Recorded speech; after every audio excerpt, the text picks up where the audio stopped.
নমস্কার বন্ধুরা, আশা করি তোমরা সকলে ভালো আছো। আজকে করব টোপা কুলের টক মিষ্টি ঝাল চাটনি।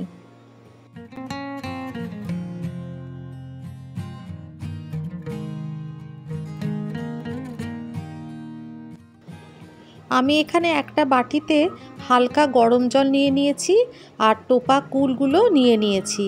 এবার ওই গরম জলেতে কুলগুলোকে ভিজিয়ে নেব। এর ফলে কুলগুলো ধোয়াও হয়ে যাবে, ভালো করে কচলে কচলে ধুয়ে নেব। আর কুলের যে ডাঁটিগুলো, সেই ডাঁটিগুলো ফেলে কুলগুলোকে একটু একটু ফাটিয়ে ফাটিয়ে এরকমভাবে আমি একটা আলাদা প্লেটে নিয়ে নেব। এখন তো বাজারে এই রকম কুল পাওয়া যাচ্ছে।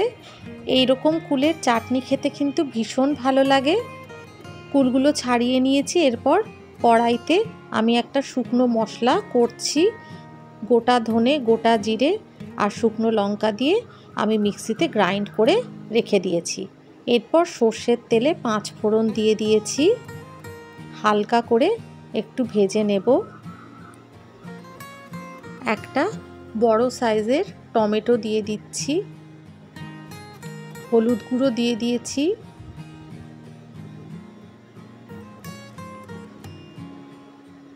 নাড়াচাড়া করে ছাড়িয়ে রাখা টোপা কুলগুলো দিয়ে দিচ্ছি।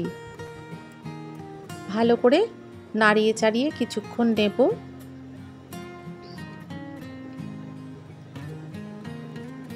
প্রয়োজন মতো নুন দিয়ে দিচ্ছি। খাবারের শেষ পাতে কিন্তু বন্ধুরা এইরকম চাটনি খেতে ভীষণ ভালো লাগে। এরপর আমি চিনি নিয়ে নিচ্ছি। যে যেরকম কুল নেবে সেই পরিমাণ অনুযায়ী চিনি নিয়ে নেবে। এবার চিনির সাথে ভালো করে সব কিছু মিশিয়ে নিয়ে প্রয়োজন মতো জল দিয়ে দিচ্ছি।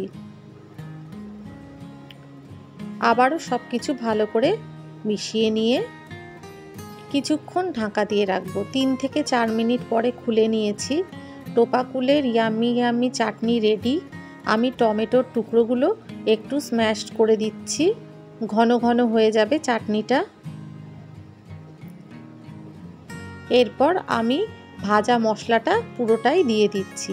এই মশলাটা কিন্তু দিতেই হবে, তাহলেই কিন্তু চাটনির স্বাদটা আসবে। আশা করি বন্ধুরা তোমাদের এই রেসিপিটা ভালো লাগলো। ভালো লাগলে চ্যানেলটাকে সাবস্ক্রাইব করে দিও, লাইক শেয়ার করতে ভুলো না। সকলে খুব ভালো থেকো, সুস্থ থেকো।